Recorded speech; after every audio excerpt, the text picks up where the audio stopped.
अस्सलाम वालेकुम। क्या हाल है बेटा? सेकंड ईयर केमिस्ट्री ठीक ठाक हो? खैर खैरियत से हो? अपनी छुट्टियां वाइंड अप होने का इंतज़ार कर रहे हो? वक्त कम ही है अब आपके पास। उम्मीद है, सुनने में आ रहा है कि 15 सितंबर से कॉलेजेस या तालीमी इदारे खुल जाएंगे, तो ये आपके लिए मुझे पता है यकीनन खुशी की खबर होगी कि आप वापस कॉलेज जाना पसंद करेंगे और रूबरू और आमने सामने बैठ के केमिस्ट्री पढ़ने को दोबारा इंजॉय कर सकेंगे आप। यकीनन मुझे पता है दिल में आप खुश हो रहे हैं, चाहे यानी आप ऊपर से मुंह बसोर रहे हों, लेकिन एक्चुअली मुझे पता है कि आपको खुशी है केमिस्ट्री पढ़ने की। और बच्चों क्या हाल चाल है? खैर खैरियत है? बाकी भी चलें अल्हम्दुलिल्लाह जी, अल्लाह ताला खुश रखें और लगे रहें आप अपने कामों में, अच्छे कामों में। क्या पढ़ रहे थे जनाब? हम पढ़ रहे थे चैप्टर 6 आपके महबूब सब्जेक्ट का, जिसमें हमने देखा ट्रांजिशन एलिमेंट्स। ट्रांजिशन एलिमेंट्स में मैंने आपको बताया था कि शुरू में हम उसको प्रॉपर्टीज़ वगैरह काइंड ऑफ होंगी, उसके बाद उसकी जनरल कैरेक्टरिस्टिक्स। फिर जनाब अली आपने देखा कि आयरन को हमने ज़रा तफसील से पढ़ना शुरू किया। आयरन ऑब्वियसली आपको पता है कि कमर्शियल इंपॉर्टेंस का भी है। आप घरों में रोज़मर्रा ज़िंदगी में लोहा के बगैर, आयरन के बगैर शायद हमारी ज़िंदगी इतनी आसान ना हो, बहुत इस्तेमाल है। हमने देखा कि आयरन को मैन्युफैक्चर करने के तरीके क्या हो सकते हैं। उसमें हमने ये देखा कि पहले बेसिकली उसकी टाइप्स किस किस्म की हो सकती हैं। बेसिकली ये जो स्टील है ये आयरन की टाइप ही, उसकी कमर्शियल फॉर्म है। हमने उसका नाम डिफरेंट कर दिया है उसके इस्तेमाल के लिहाज से, उसकी मैन्युफैक्चरिंग के लिहाज से, लेकिन है वो एक्चुअली आयरन की टाइप ही। तो आपने देखा था कि आयरन की बेसिकली बेटा 3 टाइप्स थी, कमर्शियल 3 उसके यूजेस थे। एक था जनाब अली रॉट आयरन, फिर था जनाब अली स्टील, और फिर था पिग आयरन। मैंने आपको बताया था कि आप ना तरतीब ये वाली कर लेना जो तरतीब मैं बता रहा हूँ, इससे आपको क्या होगा कि परसेंटेज इंक्रीजिंग ट्रेंड में आ जाएगी ना, तो आपको याद रखने में आसानी रहेगी। अच्छा जी, हमने रॉक आयरन मैन्युफैक्चरिंग मुकम्मल कर ली थी, इंतहाई आसान था, सिंपल सी उसकी इक्वेशंस थी। मैंने आपको इक्वेशन का एक फ्लो शीट सी बना के बता दिया था। पहले 3 रिएक्शन थे जो ऑक्सीजन के साथ थे, सॉरी Fe2O3 के साथ थे। उसके बाद उसमें क्या था, हाँ जी, ऑक्सीजन के साथ फिर 2 रिएक्शन थे। अच्छा बेटा, मैंने बेसिकली ना इसीलिए फ़्लो शीट या एक साइकिल सा बना के बता दिया था कि इस तरह से याद करने में, याद रखने में आसानी होती है। आप अपने पास बुक पे इसी पेज के साइड पे उसको उसी तरह से लिख लें जैसे मैंने लिखवाया था, लेकिन जब आप बोर्ड में लिखेंगे तो आप याद रख लें कि आपने उसको सिंपल इसी तरह ही लिखना है जैसा कि आपकी बुक में लिखा हुआ। ठीक है, याद रखने में आसानी के लिए स्ट्रक्चर मैंने आपको एक फ्लो शीट सा स्केच सा बना दिया, लेकिन जब आप पेपर में लिखेंगे तो आप इसी फॉर्म में लिखेंगे जैसा पेज नंबर 106 के ऊपर उसने क्वेश्चंस लिखे हुए। हमने मिस कोई नहीं की, सारी की सारी क्वेश्चंस हुई, ना कोई ऐड की है ना कोई मिस की, तो यही जितना लिखा हुआ काफ़ी। क्लियर होगी जी बात?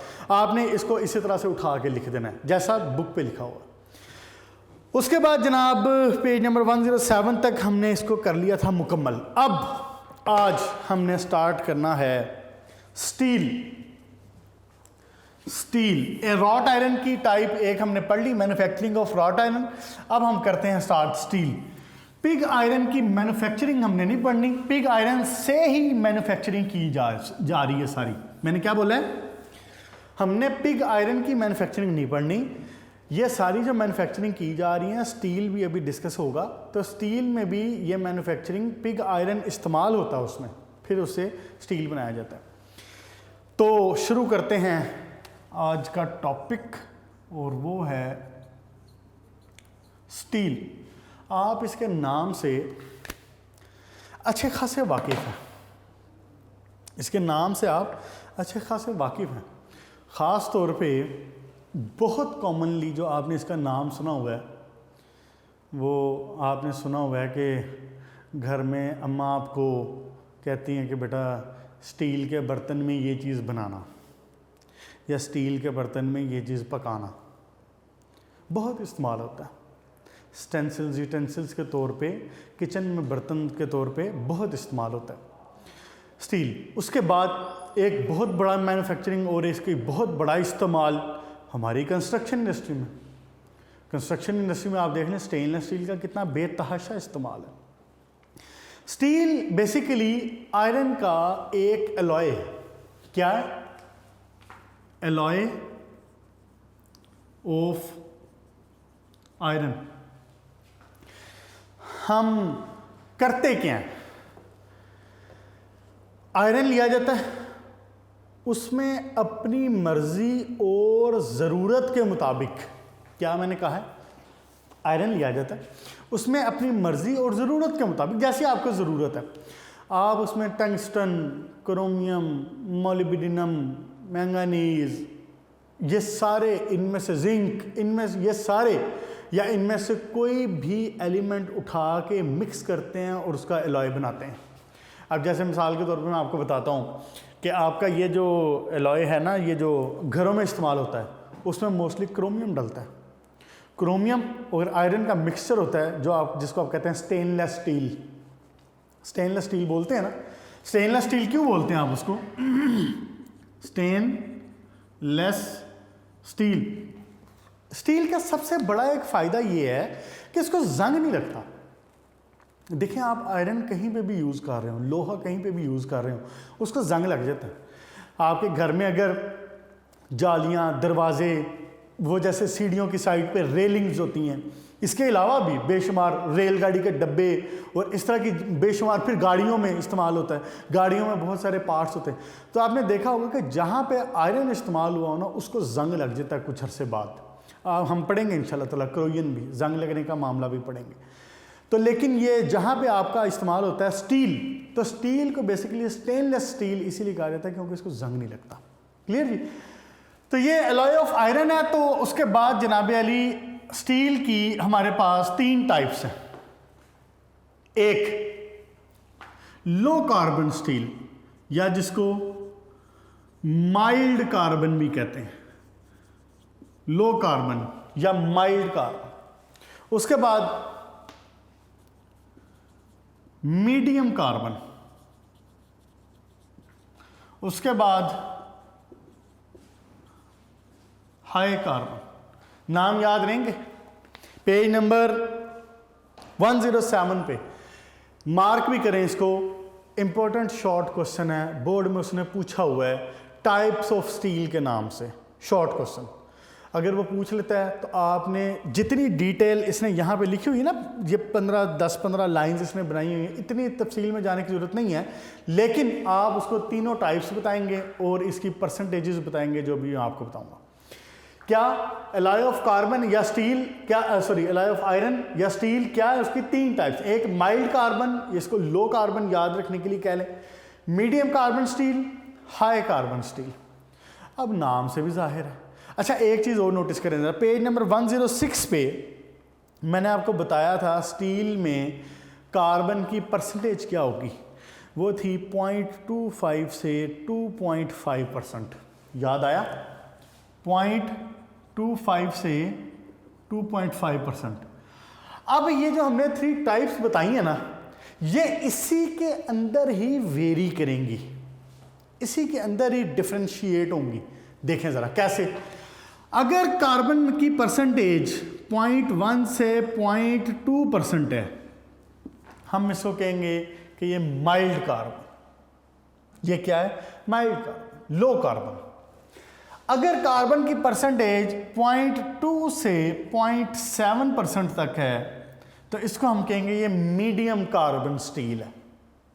देखें, रहेंगे हम इसी रेंज के अंदर। ठीक हो गया? अगर 0.1 से 0.2 तक है तो माइल्ड कार्बन आ गया, मीडियम में 0.2 से 0.7 तक आ गया। इससे ऊपर जाएं, 0.7 से ऊपर जाएं तो 1.0% तक अगर आप आएँ तो इसको आप कहेंगे कि ये हाई कार्बन कंटेंट है। इसके आगे भी आ जाता है, यानी 1.0 से ऑनवर्ड भी आ जाता है, लेकिन आपके कोर्स में इतना ही है और मोस्टली इस्तेमाल भी यही होते हैं। क्लियर होगी जी बात? क्या हो गया? 3 आपने बता देना उसको शॉर्ट क्वेश्चन में, लो कार्बन या माइल्ड कार्बन जिसको बोलते हैं, मीडियम कार्बन स्टील, उसके बाद हाई कार्बन स्टील जिसमें कार्बन कंटेंट हाई होगा। क्या इनकी परसेंटेजेस क्या है जनाब अली? 0.1 से 0.2% आएगा माइल्ड में, 0.2 से 0.7% आएगा मीडियम में, और 0.7 से 1% आएगा इसमें हाई कार्बन में। अच्छा बेटा ये 1 नहीं है, 1.5 है, सॉरी 1.5% ये आ जाएगा हाई कार्बन। क्लियर होगी जी बात? अब इसके जो कार्बन कंटेंट है इसके लिहाज से इसका इस्तेमाल भी डिफरेंट होता जाएगा। मसलन मैं बताता हूँ आपको, जितना कार्बन ज़्यादा होता जाता ना उतना स्टील हार्ड होता जाता है। जितना कार्बन ज़्यादा उतना स्टील हार्ड सख्त होता जाएगा। इसका मतलब है सबसे हल्का सबसे नरम स्टील कौन सा होना चाहिए? Mild carbon. कार्बन परसेंटेज सबसे कम है। इसको फिर हम इस्तेमाल करते हैं, आप समझिए जैसे नट बोल्ट बनाने में इस्तेमाल होता है। नट बोल्ट जो गाड़ियों वगैरह में इस्तेमाल होते हैं, घरों में मेंटेनेंस में इस्तेमाल होते हैं। और इसके अलावा छोटी मोटी इस तरह की लाइट सी चीज़ें आपने देखा होगा, इत्फाक अगर कभी आपको हुआ हो तो वो जो नट बोल्ट होते हैं ना, आप उनको इस्तेमाल करते हैं तो उनकी जो चूड़ी होती है ना, उनका जो स्क्रू होता है ऐसे करके नट होता है एक, सॉरी बोल्ट होता है, इसका ये जो चूड़ी सी होती है ना, ये थोड़े इस्तेमाल के बाद घिस जाती है, ख़राब हो जाती है। ऐसा क्यों है? ऐसा बेसिकली इसीलिए हुआ है कि ये कार्बन, इसमें परसेंटेज कार्बन की कम थी। इसको फोर्ज करना, क्या वर्ड यूज कर रहा हूं? फोर्ज करना। फोर्ज मतलब है मॉडिफाई करना। क्या मतलब है फोर्ज का? मॉडिफाई करना। इसको मॉडिफाई करना सबसे आसान है। कार्बन लो कार्बन होगा, माइल्ड कार्बन होगा, तो इसको मॉडिफाई करना सबसे आसान है। ओके जनाब, उसके बाद आ जाएं आप मीडियम कार्बन में। अब मीडियम कार्बन में जैसे आपकी सबसे बड़ा इस्तेमाल इसका गाड़ियों में होता है। गाड़ियों के जो एक्सल है, गाड़ियों का एक पार्ट होता है, एक्सल बोलते हैं उसको। उसके अलावा जो आपकी ये रेलगाड़ी की जो पटरी है, रेलगाड़ी की जो पटरी है, ट्रेन की जो पटरी इस्तेमाल बनती है, वो भी मीडियम कार्बन से बनती है, मीडियम कार्बन स्टील से। क्लियर होगी जी बात? ये इसके इस्तेमाल हो गए। उसके बाद अगर आप हाई कार्बन में आए तो आप देखें कि वो ये वाला पोर्शन, ये वाला अब जो हाई कार्बन स्टील है, ये सबसे हार्ड वाला पोर्शन है, ये हार्डेस्ट है। मैं कह सकता हूँ कि ये फोर्ज हो सकता है, ये वाला फोर्ज हो सकता है, और ये इसके अलावा इसको क्या किया जा सकता है? इसको मॉडिफाई किया जा सकता है। उसके बाद इसके इस्तेमाल में लिख देंगे आप कि घरों में जो नट बोल्ट वगैरह इस्तेमाल होते हैं, इसके अलावा 2-4 और छोटे से इस्तेमाल इसके ऐसे जो बर्तन नॉर्मली इस्तेमाल होते हैं। फिर मीडियम कार्बन में एक्सल गाड़ियों के बनते हैं, फिर रेलगाड़ी की जो पटरियां वगैरह वो इससे बनती हैं, और ये हार्डर है। बताना मैं ये चाह रहा था बेसिकली कि ये निस्बतन हार्डर है, और ये वाला क्या है? ये हार्डेस्ट है। क्लियर होगी बात? इसको फोर्ज नहीं कर सकेंगे आप, इसको मॉडिफाई करना ज़रा मुश्किल होगा। इस वजह से फिर इसकी मैन्युफैक्चरिंग कहाँ पे होगी?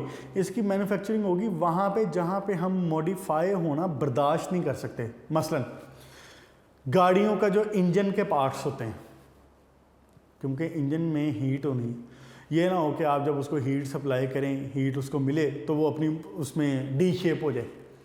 गाड़ियों के जो इंजन के पार्ट्स हैं वो इससे बनते हैं, मशीनरी इससे बनती है। प्लांट्स में, बड़े बड़े प्लांट्स में, कमर्शियल प्लांट्स में जो मशीनरी इस्तेमाल होती है। फिर इसके अलावा आप ये जो घर में इस्तेमाल आप करते हैं,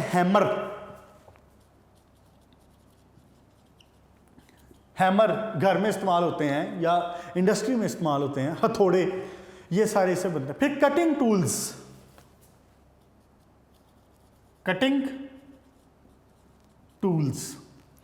जो कटिंग टूल्स जो कट करने के लिए इस्तेमाल होंगे, देखें ऑब्वियसली ये सबसे हार्डेस्ट है, तो ये इसको भी और इसको भी कट भी कर सकता है, इसको मॉडिफाई भी कर सकता है। जैसे कि मिसाल के तौर पे आपको पता है हथौड़ा, जो हम इस्तेमाल करते हैं ना हथौड़ा, तो वो बेसिकली क्या करते हैं, आप तोड़ने के लिए इस्तेमाल करते हैं। अगर हथौड़ा बेचारा खुद ही टूट जाएगा तो वो फिर बाकी क्या तोड़ेगा। इसलिए ये वाला हार्डेस्ट और ये वाला सबसे इजी टू मॉडिफाई हो गया। क्लियर जी। अगर शॉर्ट क्वेश्चन इसका आ जाता है, वो पूछ लेता है आपसे कि जी टाइप ऑफ स्टील क्या है, तो फिर आपने उसमें ये तीनों बताने। आप उसमें परसेंटेज ऑफ इनकी कार्बन भी बताएंगे, उसके बाद इनके कुछ यूजेस बताएंगे, 2 नंबर इंशाल्लाह आपके। क्लियर जी। चले उसके बाद जनाब अली आप आ जाएं, यहाँ पे एक शॉर्ट क्वेश्चन और नहीं, बस ठीक है। अब हम आते हैं इसकी मैन्युफैक्चरिंग के ऊपर। ये जो एक पैराग्राफ है ना, ये जो यहाँ पे मैन्युफैक्चरिंग ऑफ स्टील से ऊपर जो लिखा हुआ है, ये भी मैन्युफैक्चरिंग ऑफ स्टील में डिस्कस हो जाएगा। अब हम आते हैं इसकी मैन्युफैक्चरिंग के ऊपर। बेटा मैन्युफैक्चरिंग ऑफ स्टील के लिए हमारे पास 2 बेहतरीन तरीके हैं, और उन 2 तरीक़ों में से भी एक तरीका दी बेस्ट है, एक तरीका दी बेस्ट है। वो कौन सा है? वो है ओपन हर्थ प्रोसेस। कौन सा? Open hearth process. 2 तरीकों से इस्तेमाल हो सकता है, बनाया जा सकता है इसको स्टील को। एक है ओपन हर्थ प्रोसेस और दूसरा है बेसिमर्स प्रोसेस। ओपन हर्थ प्रोसेस ज़्यादा इंपॉर्टेंट है बोर्ड के लिहाज से, तो इंपॉर्टेंट आप समझ लें तीनों ही हैं। बोर्ड के लिहाज से तीनों एक जैसे इंपॉर्टेंट है, कुछ भी दे सकता है। कमर्शियली ओपन हर्थ प्रोसेस ज़्यादा इंपॉर्टेंट है, ज़्यादा इस्तेमाल किया जाता है, लेटेस्ट है। और एक और इसका सबसे बड़ा फ़ायदा ये है कि इसमें आप रॉट आयरन भी यूज़ कर सकते हैं, इसमें आप कास्ट आयरन भी यूज़ कर सकते हैं, पिग आयरन जिसको बोलते हैं, और इसमें आप स्टील का स्क्रैप भी यूज़ कर सकते हैं। स्टील बनाने के लिए आपने जो रॉ मटेरियल इसमें डालना है, अब मैं ओपन हर्थ प्रोसेस की बात कर रहा हूँ, ये बाकी मैं रेज कर देता हूँ, फिर मैं आपके सामने डायग्राम भी बना देता हूँ एक अच्छी सी, ताकि आप उसको फिर ना कॉपी कर सकें। ठीक हो गया ना। मैंने आपको ये बात बताई हुई है कि इस तरह के क्वेश्चंस में डायग्राम मस्ट है। 1 नंबर डायग्राम का होगा, बाकी 3 नंबर में आप बाकी चीज़ें एक्सप्लेन करेंगे। अच्छा जी, मैं आपको ये बताने लगा था कि इसका जो रॉ मटेरियल है वो क्या इस्तेमाल हो सकता है। वो स्टील स्क्रैप भी हो सकता है, वो रॉट आयरन भी हो सकता है, और वो कास्ट आयरन या पिग आयरन भी हो सकता है। ओपन हर्थ प्रोसेस के ये मज़े हैं, इसमें ये आसानी। बेसिमर्स प्रोसेस में ये नहीं हो सकता, वो मैं आपको आगे जाकर बताता हूँ कि उसमें क्या इस्तेमाल होता है। बेसिमर्स प्रोसेस में ये तीनों चीज़ें इस्तेमाल नहीं हो सकती। ओपन हर्थ प्रोसेस में ये इस्तेमाल हो सकता है। एक बार इसने शॉर्ट क्वेश्चन भी दिया था कि ओपन हर्थ प्रोसेस में और बेसिमर्स प्रोसेस में डिफरेंस क्या है, तो वो मैं जब दोनों प्रोसेस पढ़ा दूंगा, अव्वल तो आपको खुद ही पता चल जाएगा, वरना इंशाल्लाह मुझे याद रहेगा तो मैं आपको वहाँ पे मेंशन भी करवा दूंगा कि 3-4 डिफरेंस लिखने हैं, तो वो क्या डिफरेंस बन सकते हैं। वैसे तो आप पढ़ेंगे तो आपको अंदाज़ा खुद भी हो जाएगा। रॉ मटेरियल जनाब अली इसमें ये स्टील स्क्रैप, रॉट आयरन, उसके बाद कास्ट आयरन, तीनों इस्तेमाल हो सकते हैं। अब आए ज़रा इसकी डायग्राम के ऊपर, देखें ज़रा डायग्राम जनाब अली। इसकी कुछ बनेगी यूं करके, ये आ गई इधर से वॉल, यहाँ पे आ जाएगा आपका चार्ज।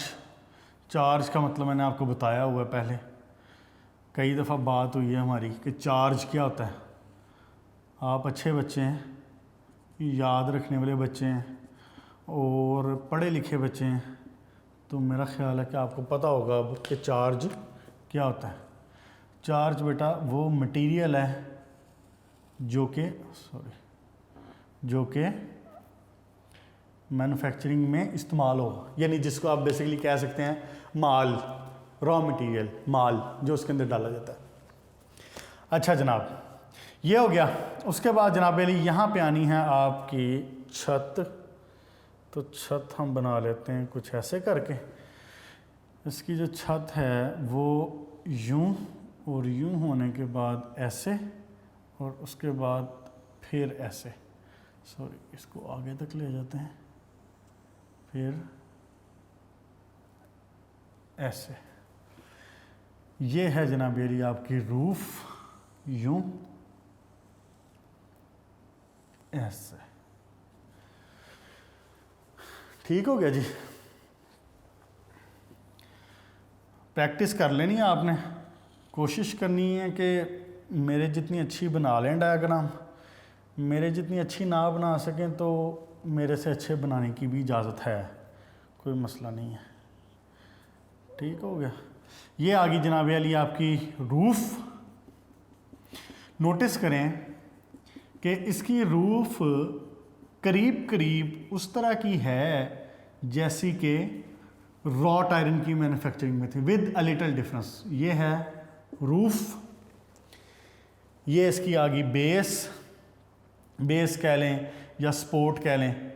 ये आ गया बेसिकली चार्ज या मोल्टन स्क्रैप, मोल्टन आयरन, जो भी इसके अंदर आपने डाला होगा। और क्या है, अच्छा जी, यहां से जनाब आनी है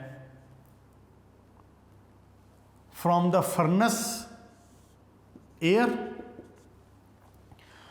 फिर फर्नेस एयर लिख दूं इसको,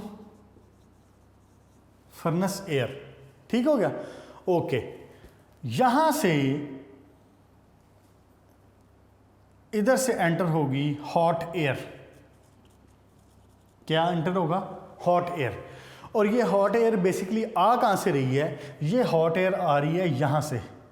ये नोटिस फरमा लें ज़रा, बुक के अंदर उसने ये लाइन नहीं बनाई हुई तो इजी हो जाएगा अगर आपको यूं बता दिया जाए तो। क्या मैंने लिख दिया? मैंने दोनों जगहों पे लिख दिया। क्या? हॉट एयर, हॉट एयर यहां से आनी है और इधर से दोबारा एंटर हो जानी, इधर से फर्नेस एयर आ रही। ये सिंपल सी मैन्युफैक्चरिंग, इंतहाई आसान। अब जनाब अली मकसद क्या है रूफ को, छत को ऐसे बनाने का? आपको याद हो तो मैंने आपको रॉट आयरन की मैन्युफैक्चरिंग में भी ये बताया था कि इसकी जो छत है रॉट आयरन की वो ज़रा टेढ़ी रखी जाती है, टिल्ट करके रखी जाती है यूं। वो ऐसे रखने का मकसद क्या होता है? वो ऐसे रखने का मकसद ये होता है कि हवा जब यहाँ से आएगी ना, ये देखें, जब एयर यहाँ से फर्नेस लगी हुई है यहाँ पे, फर्नेस लगी हुई है यहाँ पे, फर्नेस बनाने की ज़रूरत नहीं है, आप देखने सिर्फ कि जी एयर है या फर्नेस एयर, हॉट एयर है, वो यहाँ से आ रही। हवा जब आएगी तो क्या होगा? हवा जब यहाँ से एंटर होगी तो इन छतों की वजह से हवा बार बार इन छतों से टकरा के यूं करके बार बार इसके ऊपर आके टच होगी। ये रीज़न वही है जो हमने रॉट आयरन में इस्तेमाल की थी। सिर्फ बेहतर होगा आप ज़रा सोचें और देखें खुद कि छत को यूं टिल्ट करके सीधा रखना और यूं करके इसकी टेढ़ी ऐसे अम्ब्रेला एक शेप बनाना ज़्यादा बेहतर है, ज़्यादा एफिशिएंसी आपको इसमें मिलेगी। जो हमने काम रॉट आयरन में किया था जिसमें हमने छत को यूं बना दिया था, सीधा बना दिया था, वो भी ठीक है, लेकिन वक्त के साथ इंसान सीखता है ना, तो इसकी मैन्युफैक्चरिंग में और इस तरह की शेप में एयर ज़्यादा अच्छे तरीके से रिवॉल्व हो सकेगी, ज़्यादा अच्छे तरीके से सर्कल हो सकेगी। यूं आएगी हवा, इसकी गोलाई होने की वजह से इसके ऊपर आके टच करेगी, यहाँ पे चार्ज के ऊपर टच करेगी, फिर दोबारा घूम के फिर इसके ऊपर, घूम के फिर इसके ऊपर, घूम के फिर इसके ऊपर।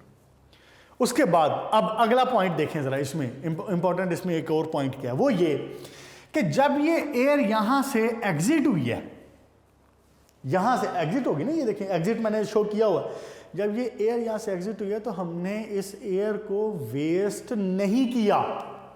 हमने क्या किया है? हमने इस एयर को दोबारा घुमा के पाइपों के जरिए, पाइप्स लगे होते हैं स्पेसिफिकली मैन्युफैक्चर्ड होते हैं इस काम के लिए, वो क्या करते हैं, वो दोबारा घुमा के इस एयर को यहां से फिर से एंटर कर देते हैं।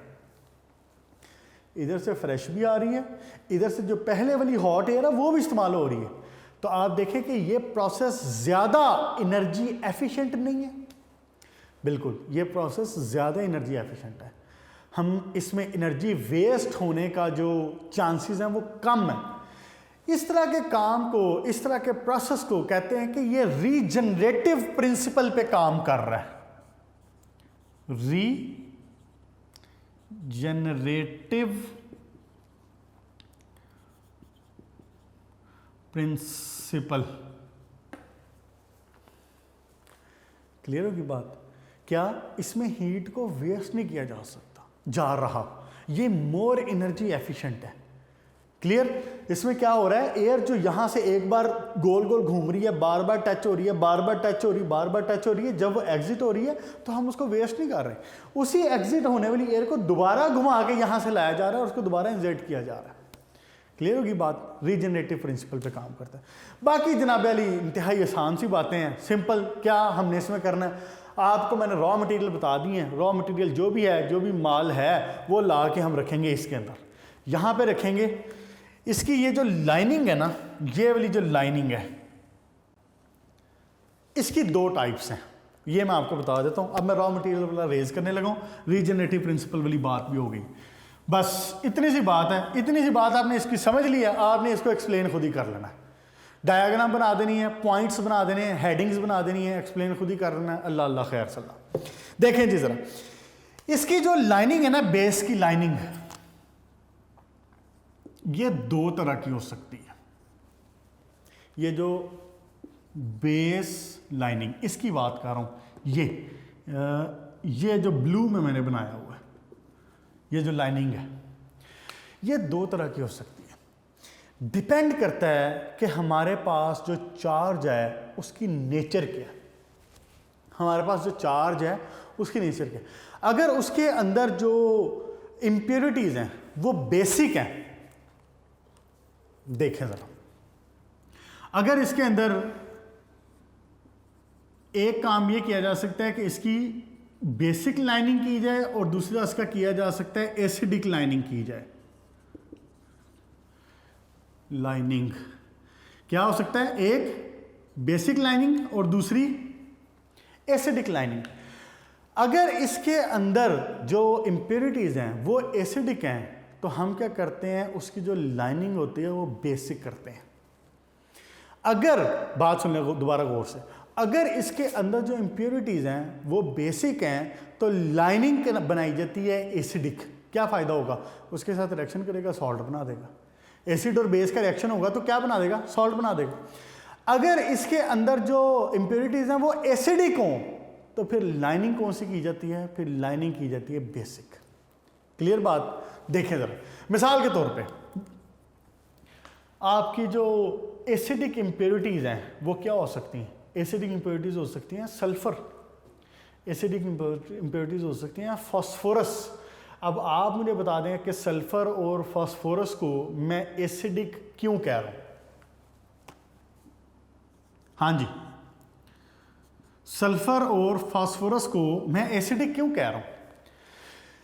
सल्फर का जो ऑक्साइड है, वैसे ये बात पता होनी चाहिए क्योंकि हमने शुरू के सारे चैप्टर पढ़ लिए हों। सल्फर का जो ऑक्साइड है, सल्फर डाइऑक्साइड, वो वाटर के साथ मिलके क्या बनाएगा, सल्फ्यूरिक एसिड। तो इसकी जो, इसका मतलब है सल्फर का करैक्टर क्या हुआ, एसिडिक हुआ। फास्फोरस क्या बनाएगा, फास्फोरिक एसिड। सल्फर का, फास्फोरस का करैक्टर क्या हुआ, एसिडिक हुआ। इसलिए इसकी जो लाइनिंग है वो इस्तेमाल की जाएगी बेसिक। किस चीज़ की, कैल्शियम ऑक्साइड की। किस चीज़ की, कैल्शियम ऑक्साइड की। और अगर आपके पास जो क्या नाम है उसका इम्प्योरिटीज हैं वो लाइक हैं मैंगनीज वगैरह, तो फिर आप यूज़ कर लेंगे यहाँ पे लाइनिंग किस चीज़ की, सिलिका की। पेज नंबर 108, एसिडिक और बेसिक लाइनिंग, पहली वाली चार जो लाइन है वही लिखी हुई। अगर मिसाल के तौर पे आपके पास मैंगनीज है, सिलिका है, सिलिकॉन यानी कि ये आपके पास इम्प्योरिटीज़ हैं तो आप लाइनिंग क्या इस्तेमाल करेंगे, सिलिका की। और अगर आपके पास इम्प्योरिटीज़ हैं, सल्फर है, फास्फोरस है, तो आप बेसिक लाइनिंग इस्तेमाल करेंगे। बेसिक लाइनिंग क्या है, कैल्शियम ऑक्साइड। मुझे ये भी बता दें मैंने इसको बेसिक लाइनिंग क्यों कहा है, कैल्शियम ऑक्साइड को मैंने बेसिक क्यों कहा है। कैल्शियम ऑक्साइड वाटर के साथ मिलकर कैल्शियम हाइड्रोक्साइड बना देगा, बेस। सल्फर को मैंने क्यों कहा था, क्योंकि ये एसिड बनाते हैं, तो एसिड बेस का सिंपल रिएक्शन होगा, सॉल्ट बन जाएगा। क्लियर जी। चले, उसके बाद जनाब अली प्रोसेस बता देता हूँ, इक्वेशंस शायद आज ना हो सकें, टाइम हमारे पास पूरा है। क्या करते हैं हम जनाब अली, आगे सिंपल सी बात है, हमने इसको अराउंड 1600 डिग्री सेंटीग्रेड पे हीट करना है। हम क्या करते हैं, फर्नेस से एयर आ रही है पीछे से, वो एयर आ रही है, वो एयर छत को, रूफ को टकराएगी, दोबारा घूम घूम के इसके ऊपर टच होगी, इसको मेल्ट कर देगी। जब ये मेल्ट हो जाएगा, एयर यहाँ से दोबारा गुजर के यहाँ पे हम दोबारा इस्तेमाल कर लेंगे। इसीलिए हम इसको कहते हैं heat regenerative principle. Heat regenerative principle, heat energy waste नहीं हो रही है हमारी, हम उसको रीयूज़ कर रहे हैं, उसको बार बार इस्तेमाल कर रहे हैं। मकसद क्या है इस सारे कष्ट उठाने का? ये सारा कष्ट उठाया इसलिए जा रहा है कि जो भाई साहब अच्छे तरीके से इसके अंदर गैशियस फॉर्म में रिलीज हो सकते हैं, लाइक याद करें wrought iron, sulphur dioxide, carbon monoxide, क्या हो रहा था, गैशियस गैस की फॉर्म में निकल रहे। जो गैस की फॉर्म में नहीं निकल रहे, सॉलिड फॉर्म में, उनको क्या कर रहे थे हम, उनका स्लैग बना रहे थे। अभी क्वेश्चन इंशाल्लाह नेक्स्ट लेक्चर में देखेंगे। आपने सिर्फ क्या करना है, आपने माइल्ड स्टील और वो सारी टाइप्स याद कर लेनी है, इसका प्रोसेस मैन्युफैक्चरिंग डायग्राम ये याद कर लेनी है। इसकी जो इक्वेशंस है ना, बहुत मैच करती हैं और रिजेम्बलेंस रखती हैं बेसिमर प्रोसेस से। कल मैं इंशाल्लाह ताला बेसिमर प्रोसेस करवाऊंगा और दोनों की इक्वेशंस हो जाएंगी साथ में।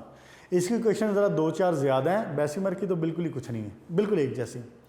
तो बहरहाल क्या हो रहा है उसके बाद, क्या जो चीज़ सॉलिड फॉर्म में रिलीज हो सकेगी उसको हम बना देंगे स्लैग की फॉर्म में। अब जो स्लैग बनेगा वो मैंने बताया, स्लैग क्या है, वो एक किस्म की झाग है, वो ऊपर आ जाएगी यहाँ पे, इस जगह पे वो यहाँ पे आके तैरने लग जाएगी, उसको हटा लिया जाएगा ऊपर से, उसको ऊपर से हटा लिया जाएगा, स्लैग निकल। इसके स्लैग में आपको फर्टिलाइज़र भी मिलता है, तो वो फर्टिलाइज़र के तौर पे इस्तेमाल हो जाता है। चलें ठीक है, इसको यहाँ तक रखें। अभी इंशाल्लाह ताला नेक्स्ट लेक्चर में इसकी इक्वेशन डिस्कस कर लेंगे, उसके साथ में बेसिमर प्रोसेस हो जाएगा, दोनों एक ही दिन में हो जाएंगे। इक्वेशंस मैंने आपको बताया सेम है, साथ रख के लिखी होंगी ना जब आमने सामने रख के, तो आपको याद रखने में, याद करने में आसानी भी होगी। आज हमने क्या पढ़ा बच्चों, आज हमने देखा है कि स्टील की टाइप्स क्या हैं, जिसमें हमने देखा माइल्ड स्टील क्या है, हमने देखा कि मीडियम स्टील क्या है, हमने देखा कि हाई कार्बन स्टील क्या है। कार्बन के परसेंटेजेस वेरी कर रहे हैं, 0.1 से 0.2%, 0.2 से 0.7, 0.7 से 1.5% वेरी कर रहा है। जैसा जैसा कार्बन का परसेंटेज हाई हो रहा है, इंक्रीज हो रहा है, उसी तरह से स्टील हार्डर होता जा रहा है, सख्त होता जा रहा है। चेंज आप उसकी फॉर्म कर सकते हैं, उसको मैनेज कर सकते हैं। फोर्ज मतलब मॉडिफाई उसको कर सकते हैं अपनी ज़रूरत के लिहाज से, उसके इस्तेमाल के लिहाज से। उसके बाद फिर हमने स्टार्ट किया है जनाब Ali open hearth process. Open hearth process में हमने देखा है कि इसमें रॉ मटेरियल क्या क्या इस्तेमाल होते हैं। फिर हमने देखा है कि इसमें 2 तरह की बेस लाइनिंग है। ये बेस लाइनिंग क्या है कि अगर आपके पास जो इम्प्योरिटीज़ हैं वो एसिडिक हैं, तो हमने लाइनिंग की है बेस की, बेसिक लाइनिंग की। और अगर हमारे पास इम्प्योरिटीज़ एसिडिक हैं तो हमने बेसिक लाइनिंग की है। मकसद क्या है, एसिड बेस का सिंपल रिएक्शन सॉल्ट बन जाएगा, जो उसके अंदर कचरा मचरा है, ऑक्साइड निकलने हैं, स्लैग बनना है, वो निकल जाएगा और आपको स्टील अच्छी क्वालिटी का हासिल होता है। यहाँ तक रखें, इंशाल्लाह ताला नेक्स्ट लेक्चर में फिर होती है मुलाकात। अपना ख्याल रखिएगा, गुड लक।